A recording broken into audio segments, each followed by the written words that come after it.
One of the major myths is that you can talk things out. Once you learn that that's not possible, then you're light years ahead. If you sit down with a lot of people that have had major difficulties that try to talk things out, you'll find that it usually doesn't work. Yeah. The reason it doesn't work is because what they talk about is a position of differential advantage. If you're in that position, sitting on the mountaintop where it's nice and cool, and it's the only mountaintop in town, and Joe calls on you one day and says, look, the nights are very hot. We would like to spend some time up there. And you say, well, maybe someday you will. But you're not about to get off. You know what I mean? Or do you? Yeah, I understand. You're saying that the kids have a differential advantage and the other kid fights. Is that what you're saying? Yeah. One kid is in a position of advantage for the time being. Also, I have seen people walk over and say, my God, look at that couple. They have 125 rooms in that house, and other people are 7 people in the same room. I don't know what the hell they're talking about. I mean, what do they expect within the price system? They expect the guy to turn over his house and convert it to an orphanage? You know, what do they expect? Do you see what I mean? Yeah, I see. Suppose you had In other words, 10 television commercials a day that you were doing, national, and some actor came over and said, my God, he said, I haven't had a commercial in 6 months. You're going to pat him on the back and say, why don't you do some of mine? I'm overloaded. Would you? I wonder why they don't do that, but they don't.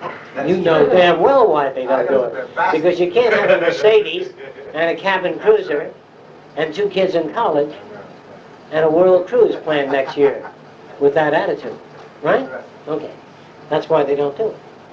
Because they will do good so long as that good, so to speak, doesn't distract from their particular mode of living.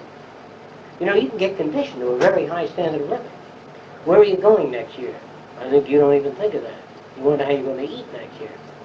You don't think, my God, next year I'm going to South Africa and I'm going to cross over the poles. I've never been there and land in green. I don't ever hear you talk like that. I never hear you plan ways of spending thousands of dollars.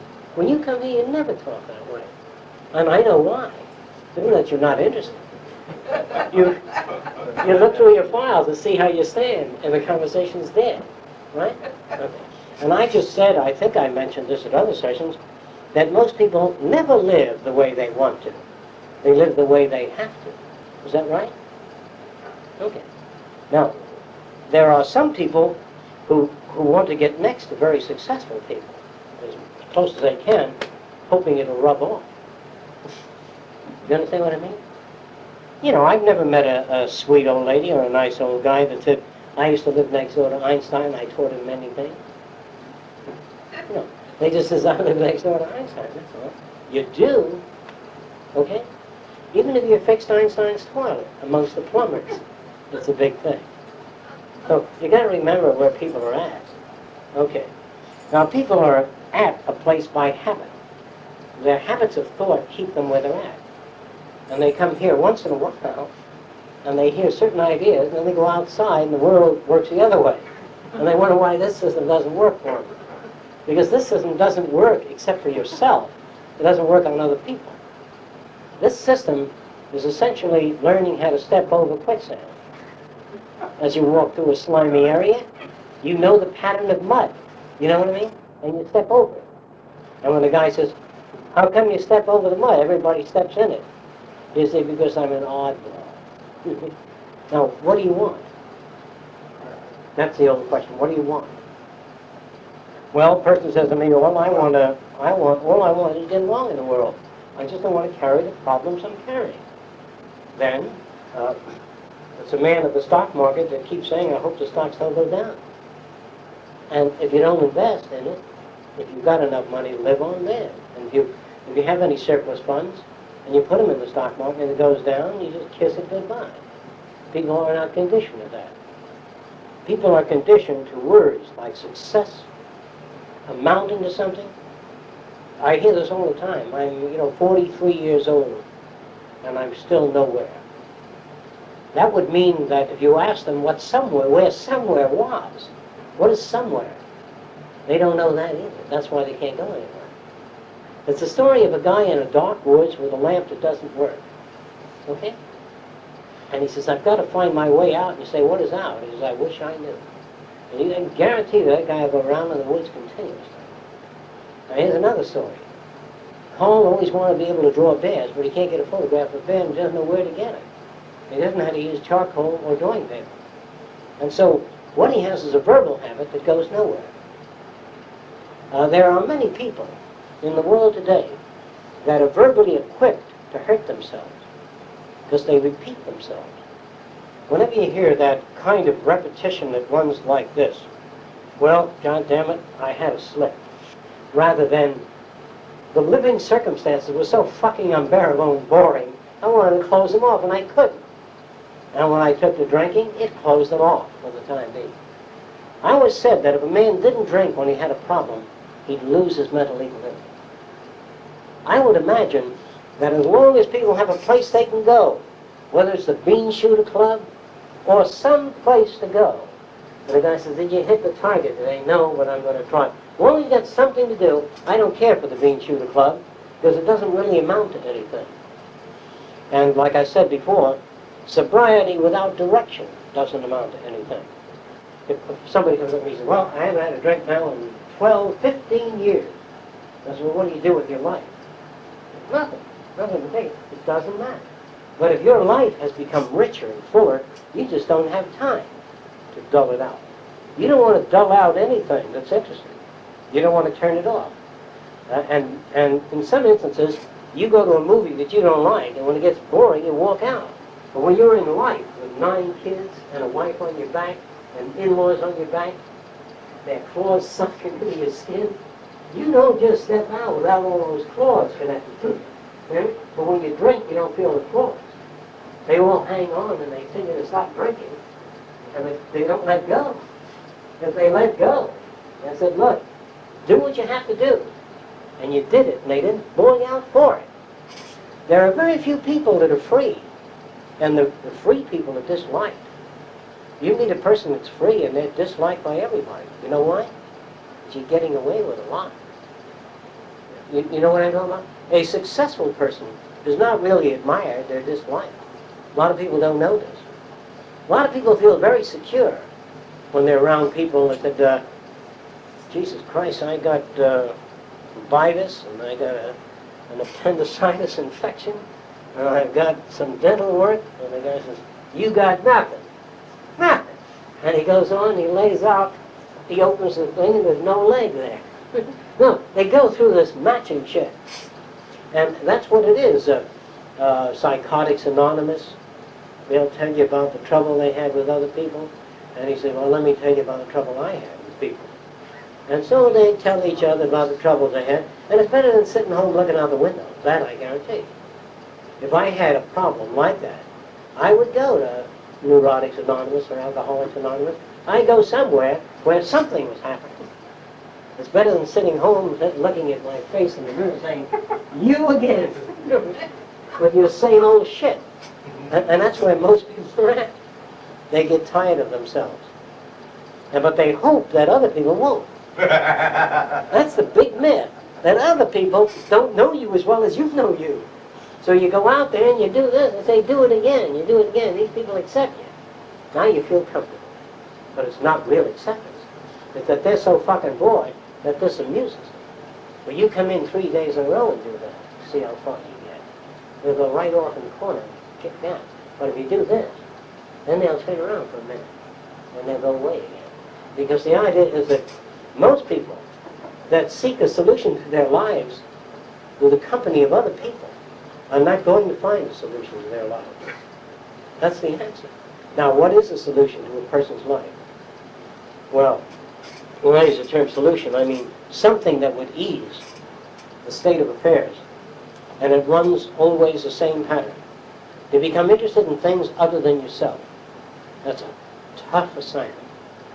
Now, somebody wants to find out where the Nile began. Some years ago, somebody got everything. He's got a nice house and a nice car, but God damn it, where's the Nile began? It really doesn't matter. So he goes through jungles and mosquitoes and malaria and running eyes, but God damn it, he's going to find the source of the Nile. And he gets letters from some obscure scientist living in an ivy-colored brick building in England saying, have you been fortunate in your findings? You know, these guys go on for years. And somebody wants to know whether or not the rhesusile monkeys are kinder to their offspring than the monkeys found in Borneo. So what? But as long as they're busy, that's the answer. They're busy as shit. Now, there are kids that will pick up leaves as they fall off the trees. You know, but if the leaves fall off all trees, they stop picking them up. Because there's too many leaves. But there are leaves that fall occasionally, and there are people that collect them and seal them in glass. And they got lots of leaves. As long as you're busy, whether you tear stamps off envelopes, boom them up, and the guy comes into your room and he says, "Dad, what is it?" That's from Port-au-Prince, one of the first stamps ever printed. You can tell by the L being inverted. The guy says, "No." He says, "Yeah." And he gives him a lens and he looks at it, and as long as you're busy, I don't give a shit whether you're looking up assholes. Busy. Painting pictures, drawing, making things. But when you walk over to a mirror and say, "I've been married 3 times and I don't amount to shit. I got 3 kids and they don't even pick up the phone and says, 'Dad, how are you?' If you start on that shit, then you become smaller and smaller and more worthless. And the idea is to get busy. I don't give a shit whether you collect stamps or not, as long as you're busy. It would be better if you collected things that made sense, which very few people do. You know, if you collect a set of values that work for you. Well, you collect a set of values, which is a good technique. You collect values and try them out. They don't work, drop them. Pick up a new set of values. Then Roxanne says, "Fresco, how come? Last week you had these right, now you got these. Can't you make up your mind?" It's Roxanne that has the problem. I am sick of, I say, "Well, you mean this is not good?" She says, "Yeah." So I throw it away and I got nothing. And I keep walking around and I grab something. Here it is. How about that, Roxanne? No, I got nothing. This is the problem. Much depend on what Roxanne approves of. She doesn't do these things. But the idea is to be able to find a system that you enjoy. And you share it with other people. You hold it up and they go like that. They bounce. You put it down. And if you can't get to them, whatever, then you let go. There are some people that can't get to other people. Stand up a minute, Carl. I talk to Carl. He's always looking elsewhere. And I'm going like that all the time. You ever see people like that? Listen to me. See? And I says, "I've tied a knot at the leading edge of every hair on my chest." He says, "Good." And that's all he got to say. And I can't get enough out of that. There are people that require the approval of others, and this is how you get sick. When you're looking for somebody to walk over and say, "That was terrific," if they ever do that, you got to remember, people that do that also do this. "Oh, did you fuck up last Wednesday?" Same person. So the idea is if you seek approval, there's condemnation at the other end of the barrel. I mean, with interest. And the idea is to find things you like to do. Read your manuscripts, rewrite Arrowsmith, try to get people together and redo the play and change it, select your characters, write, get busy. But when you finish and you sit down with the enthusiasm you have for something you believe in, you can sometimes persuade other people to engage in that direction. Sometimes you can't.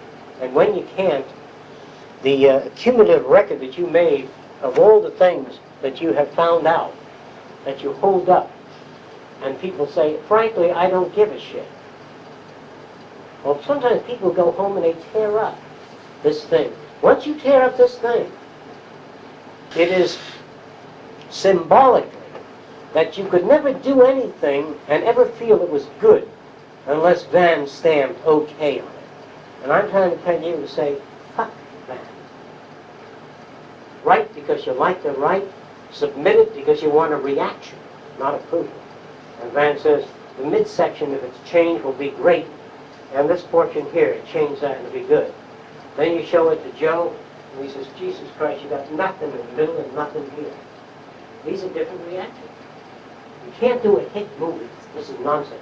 You can do a movie that a lot of people like and other people despise. Does that make sense? Okay. The idea then is to find things you like to do. Otherwise you never make it. Now the last and final thing, the collapse of a personality, is when you wind up in a mental institution. That's collapse. Now there's only one guy who really listens to you, and that's a psychiatrist. I mean, he really doesn't listen. I mean, he couldn't get sick if he listened to you. You may think he's listening to you. You may sit down and say, let me tell you what happened the other day. Oh, well, fucking, I bought a new car and the guy backed into it. He don't give a shit. At all, really. And he says, yes. And you go on and you tell him all, as long as you're talking about it, you feel much better. But you're not being helped. When you're being helped, here's how you can tell when you're being helped. Whenever you come to a person depressed and they talk to you and you grab their hands and say, oh, I needed that. That was real good. Then when you walk out, you look at the world with the same pair of values, the same set of eyes. You know what I mean? And you're driving through the colored section of town in Blackville when there's trouble. And they throw a whiskey bottle at your car, your brand new paint job. You understand? And the whole idea then is to accept that. Watch the flames. That attitude. Watch the paint burn off. It's interesting. And if you get any on you, try to wipe it off.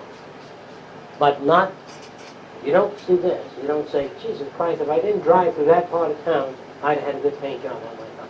That's a piece other than, that's something else. If it didn't rain, we'd live in the desert. You know what I mean? And the people that review nothing things, you know what that means? They review nothingness all day long. And so, if you get into significance, I warned you about this before, if you find a useful way of thinking, you won't have too many friends. Now, what do you want? What do you want? Do you want approval? Or do you want to find a system that works for you? Okay, there are some people that have been forced to spend time alone as kids.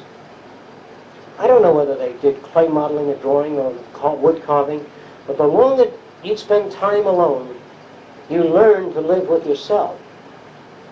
Now, if you had an experience up to about 8 years old of being a loner that was occupied, then when you go out in the world and it's kind of chilly out there and nasty and less acceptable, you can always go into that dark room. You know, and develop photos. You can always go back to that. But if you were the kind of a child where you came into the room and, you know, did some kind of dance and the parents were all bent down to now isn't that wonderful? And they brought Uncle Harry in and Aunt Minnie and everybody went through the jig. Now when you're 7 years old, you know, look at that, it's not now. Not now. It doesn't work anymore. And so you keep going different places and doing all kinds of things to get that reaction and you can't. So you die inside because you depend on approval. Now if you get up and announce in a group, if I came into a group and I said, this is the greatest fuck-up that ever lived, there's nothing they could say. You've wiped out the total system of comment. The biggest fuck-up that ever lived. Now, what the hell is the person going to say? I've never kept a steady job. I never wanted to. On down the line. That's a well-adjusted person.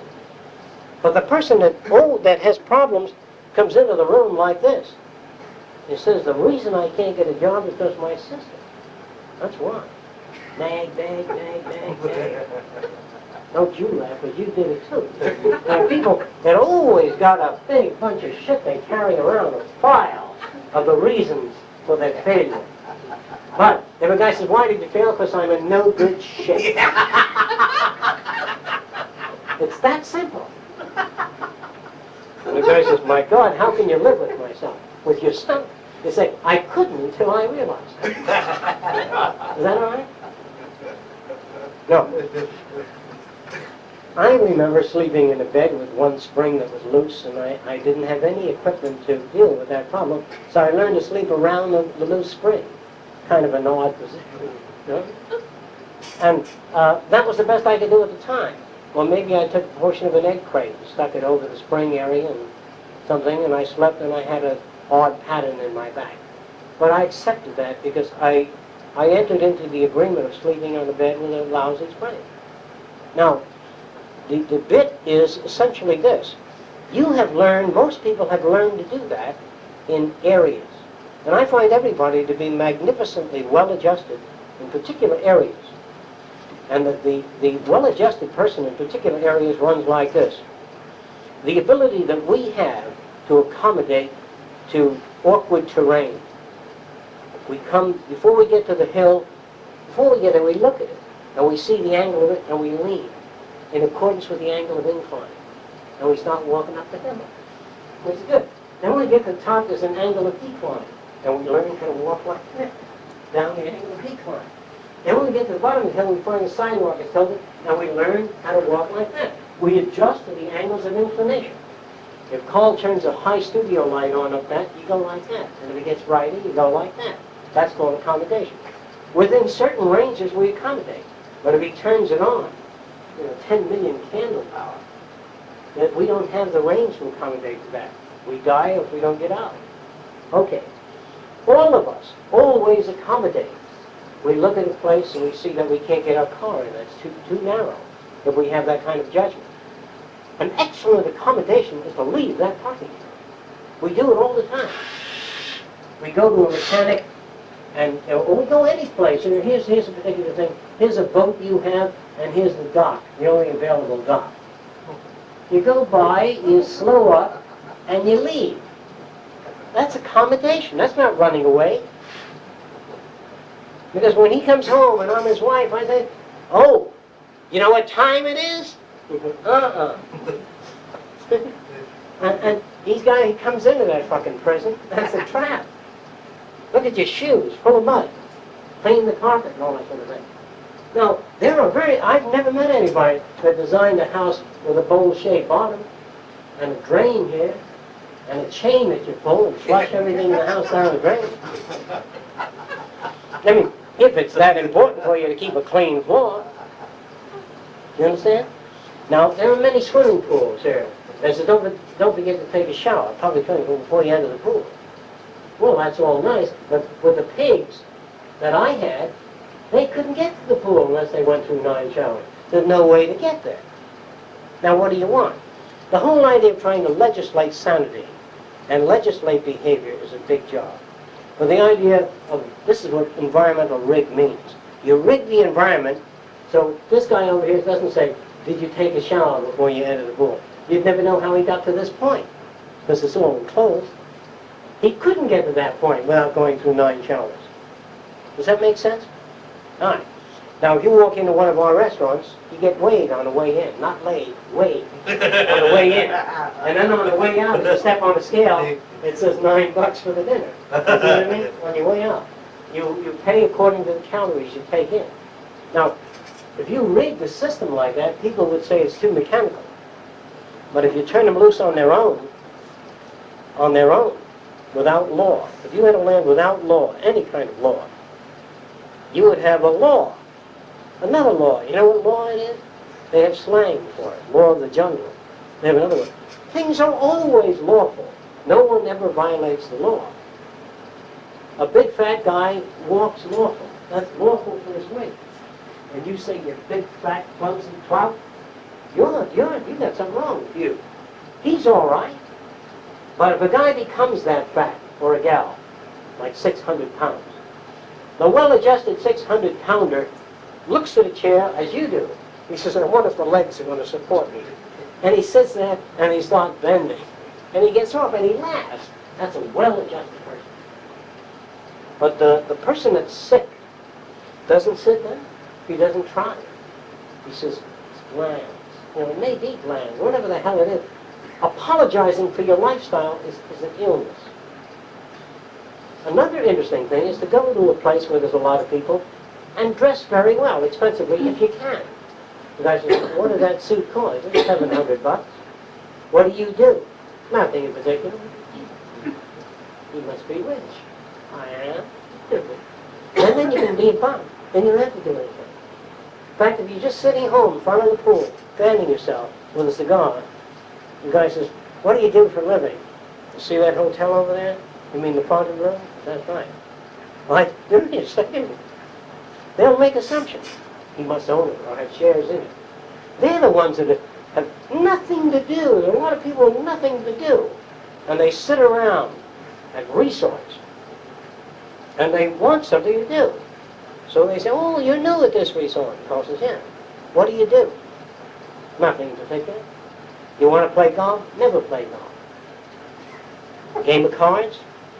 You want to go for a walk? No, not particularly. There's a swimming meet in the afternoon. Enjoy yourself. Not particularly. They won't go to call very much. You understand that? Because call is not fulfilling to their needs. People are not interested in you. That's a hard thing to learn. People really don't give a shit about you. And you can walk out and say, I don't like what he says at all. That's terrible. People only give a shit about extensionality. You know what that means now? Do you know what that means, extensionality? When you walk over and you say, geez, that goddamn toe, and they say, by the way, if you wear this type shoe, you won't have that type pain. Then you're interested. Because the person is useful to you. Everything they say makes sense, you can use it. But if a person comes over and says, you got hair on your arm, so what? One pocket is darker than the other. So what? And there's a lot of people that are one pocket is darker than the other all day long. And the next day they say, I see you still wearing the same shirt with a dark pocket. And we think that we must engage in conversation. We must. And so we get sick. We get sick. And your relatives say, why don't you go out and mix with people? These are monkeys out there. You don't go out and mix with people and your life doesn't improve. Except the first day. Everybody shakes your hand. The third day, they got an opinion about you. So, the relatives are smart in the sense that they get you out of their fucking environment. Why don't you go out and meet people? Then when the door closes, no. The idea is they get you out of there. And if you're there and you remain, it means you need approval. It's that simple. Now, if you want to make your life very complicated, you can go to the library and get a book of What's Wrong with Me. That's on the cover. And everybody believes there's something wrong with them. But you'll notice that when they take that book out of the library, they conceal it on the way out. Because very few people, like other people, know that they're reading, what to do about impotence. Big fat. And when they take the book home, well, they worry. Because they put it under the drawer. Not in the drawer. And because they worry about those things. There are very few guys that can go to bed with a girl and climb in bed and they can't get it up. And the thing goes down all the time. You say, well, I can't get it up. Instead of saying, well, Saturday morning I had to move a milk truck and all that. No, big fucking story. There are days when people don't get it up. There are days when they can't keep it down.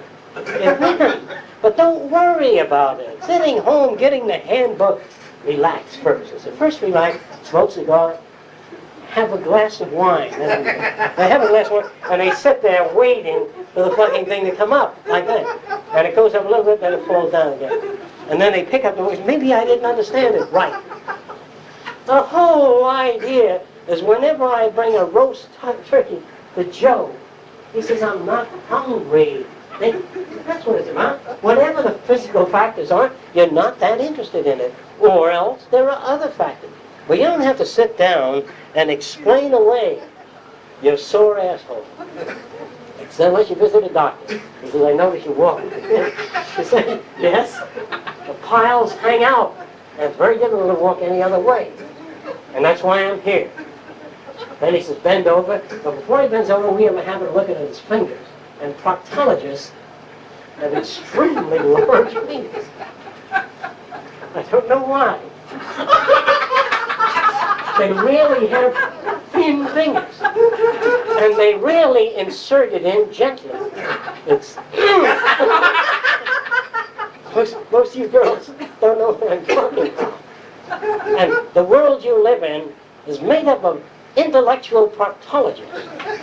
And when you have a problem, they really hurt you. A lot of people don't do you any good because they really don't have answers. They really don't. And so you always come back to the source of these problems yourself. You come back to that image you have of yourself. And if I had a lousy image of myself, if I did, I said, well, Jesus Christ. I said, oh, shit. You've got a lousy image of yourself. The ability to seek out definition of what that means, you'll find if you ever did, if you knew how to do it, it's very hard to do. Try to define the concept you have of yourself, you'll find that it had no meaning at all, except in the community you live in. He always passes the church on Sunday, never goes in. And the people standing there say, aren't you coming in? He says, no. In that community, he will suffer. But in Atheistville, they will hiss as he enters the church. So the idea is the seeking of approval from all these different kinds of people is absolutely impossible. You take your brother, your sister, your cousin, your uncle, your wife, your girlfriend, you're going to get a different reaction than that whole package of people from anything you do. I don't give a shit what you do. You're going to walk over to someone who says, that pain in the ass said the same thing you get. The other guy will say, that was terrific. And so stop looking for that shit. Come into the area and say, are there any good cigars available? And she says, my God, you don't smoke, do you? You say, like a chip. Was it cancer of the lung? That's their problem. Unless you turn to a person, here's when you listen to other people. When you come with a big cigar, and you say, by the way, what are the effects of this? Then she says, cancer of the lung, blah, blah, blah, blah, blah. But you asked for it. And there are a lot of people that do that, or they ask for it. They walk like this, and they say, Roxanne, she says, that's not my field. That's the way we answer that. I don't know, it's not my field. There's another guy, what's good for the ticks? You know, that kind of thing. People like that all the time. What's good for that? Stop doing it. You can't stop doing it. It's very difficult to stop doing those things. Because the physical factors induce those things. Okay. Now, I assume that most of you want to ride through life with the minimum pressures. Therefore, you must drop approval and conversation that is irrelevant. Such as, guy says, are you working lately in any theater or plays? Assuming they're people who you deal with. Say, no, nothing in particular. Yeah, that's too bad. You see, I did a lot of time to write and time to find myself. I go for walks through the country and all that sort of thing. But what about your career? I've got a new career, walking through the country, writing, etc. But the idea is, the thing that too many people do is, there's a big thing coming up next month. MGM is coming out here, and they got me on their shit list near the top of it. And they may call me, because the director's a brother-in-law of mine. Say, stop that shit. If the director calls you, don't call your friend and say, I'm in this movie. Don't do that either. Just go in, do the fucking thing, and if you're successful at it, everything will be fine, enjoy yourself. Go out and go skiing. Learn how to ice skate. Do things. But stop apologizing. The trouble is that most people I meet always talk like they're being sponsored by somebody. Like I'm paying for his drawing lesson.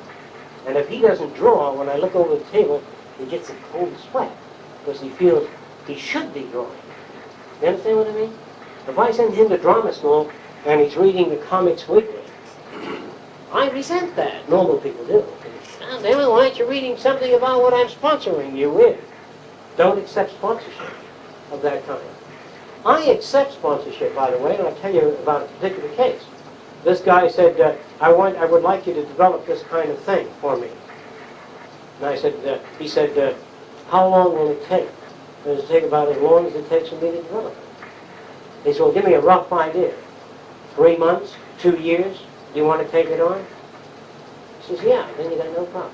But when you take on something that causes you to overburden yourself with a heavy schedule, you see, some people can take a heavy schedule without burden. Is there anybody who can do it here? Can pack shit, lots of it? But some people can take it on. They can take on this and that and 25 other things. But they don't take them on as the people that take them on that get sick. People that take them on that get sick take this on and says, I got to do this. I got to finish it Wednesday. And Carl says, you promised to help me with a car. And they take that on, too. And they take on more things than they can handle. Now, what I do is I'll take on a certain amount of things, and then I'll do them. But if I can't complete them, I'll pick up the phone and say, I can't complete them. And Carl says, you said you'd have them Wednesday. I'm a victim of error. Is that true? He said, why didn't you have them? is because I'm poor at judging the time and schedule that I had previously announced. Now, the idea is that learning to do that rather than the hat-in-hand shit. You always come over apologizing. I would have cleaned your car had it not rained, and I meant to get the ink stains off the seat that the kid put on the seat. This shit makes you dislike people. Even if you don't have a car and I lend you my car, and you get ink stains on the seat. If you just plainly announce that you spilled an ink bottle on the seat and don't know how to remove it, you're sorry it occurred, but it did occur, and that's the consequences of lending me your car. I was concerned that it was an accident. That's all I got to say. And put an end to it. Announce what happened, that's all. And the guy says, I lent you my fucking car and you bring it back full of it. Now that's what we call a feedback. You throw a rubber ball at a wall that's bound to bounce off. Does that make sense? And when you announce something to people, I borrowed your shoes and the tar truck went by and they're full of tar. And he says, I'm shoeless Lamont. See, whatever it is, you throw them away. But you sit there and receive, what the hell do they call that? The shrapnel. But the shrapnel, black. You listen to it, but it doesn't get to you. You know why? Because you have this multi-laminate glass in front of you that can bounce the flak off. But on your face, you had better show indications of receiving flak. Do you know what that means? When somebody says to me, like if I borrow Paul's car and I get tar on the front seat, why you got tar all over the front goddamn seat? I don't make all the faces of having felt terrible for having tar on the seat. Call feels better. But if you just sit there and smoke his cigar, he's going to throw a bucket of tar at you. You understand? Now, I was walking down the beach with Birgit last Sunday, and this little kid must have been about 6 years old. He saw Birgit in her white bikini, and he rushed into the water, and had a big fucking pail of water. It was like that. Filthy water, with shit on it. It wasn't clean beach water.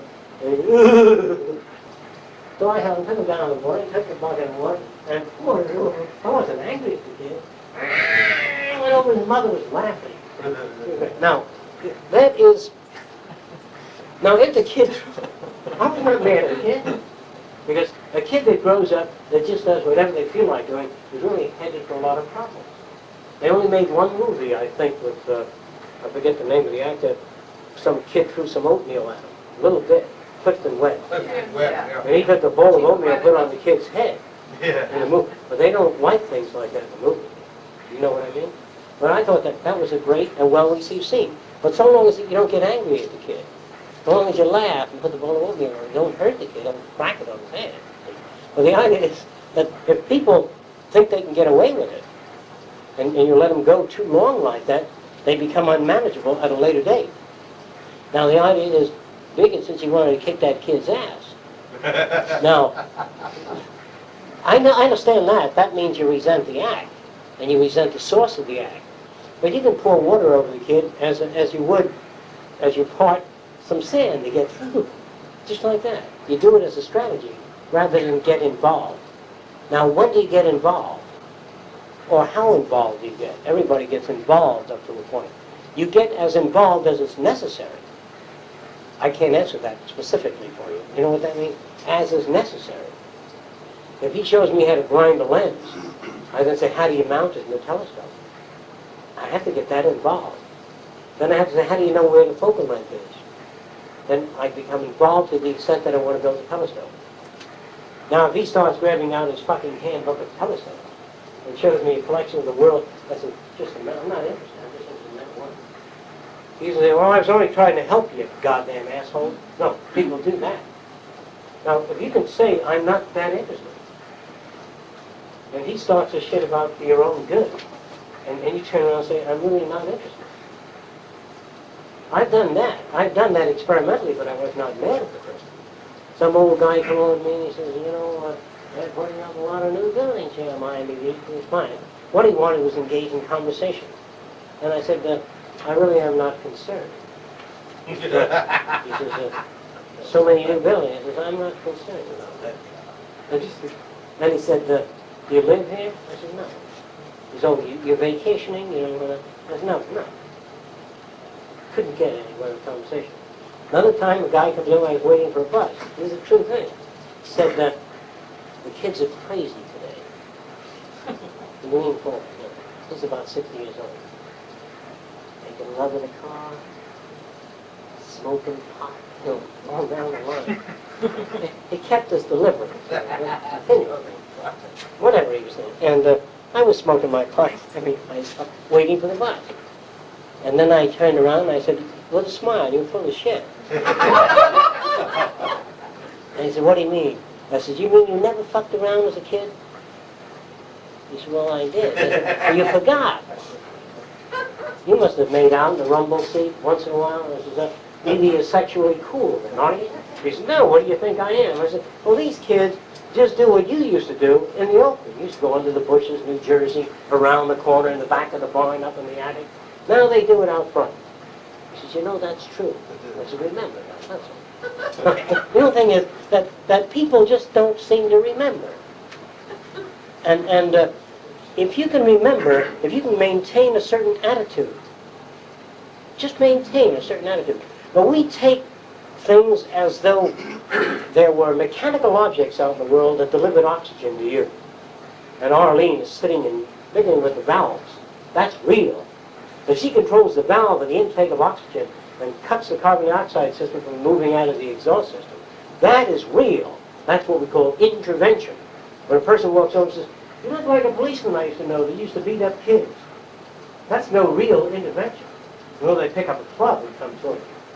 So really, when people interfere with you, it's when they step or tear up your drawings or clobber you or invade the areas of your domain, your behavior. But values and ideas are not as hard a threat unless they're in a position of control. Yes? A lot of people, though, in order to get the things that they want, they're forced by the nature of the situation That's to true. go out and engage with these, Yes. these apes. Okay. They don't have any choice. We call that a deal. When you make a deal to shovel shit, there are certain professions that are below certain people. I don't think if a guy offered you $40 a week to empty shit from a cesspool by shovel, you would take it on. But if a guy said to you, "If you empty this cylinder of shit, you get a 12-year world cruise on the luxury liner," would you do it? You. Sure. Would you do it if they made a newsreel of it to run to your friends? Right.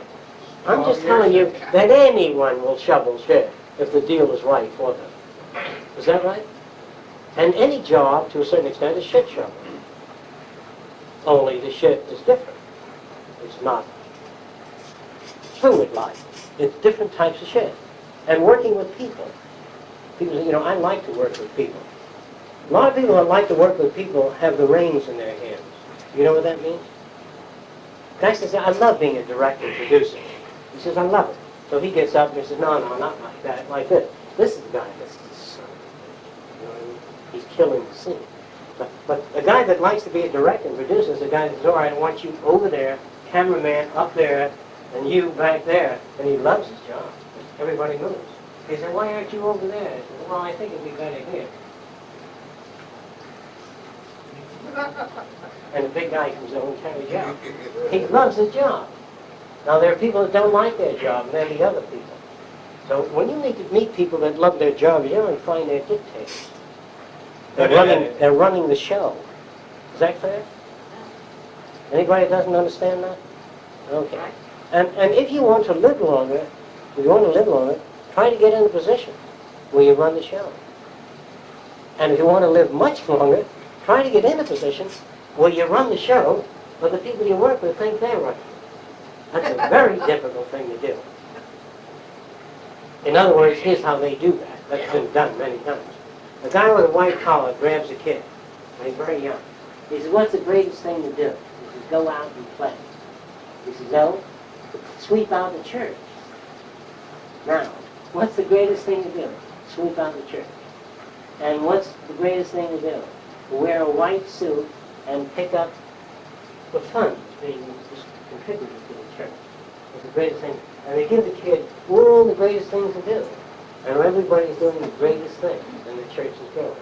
And the whole idea is to get people to believe that what they're doing is the greatest thing. What you think they ought to be doing is the greatest thing. And so everybody feels they're doing their own things, but they're really carrying out your will.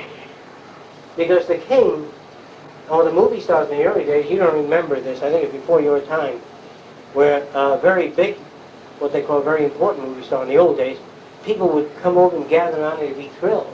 But if the police weren't there, they would strip the man's clothing until his jockstrap. I mean, they tear everything off. Do you believe that? Do you know that? They hurt the person, physically injured.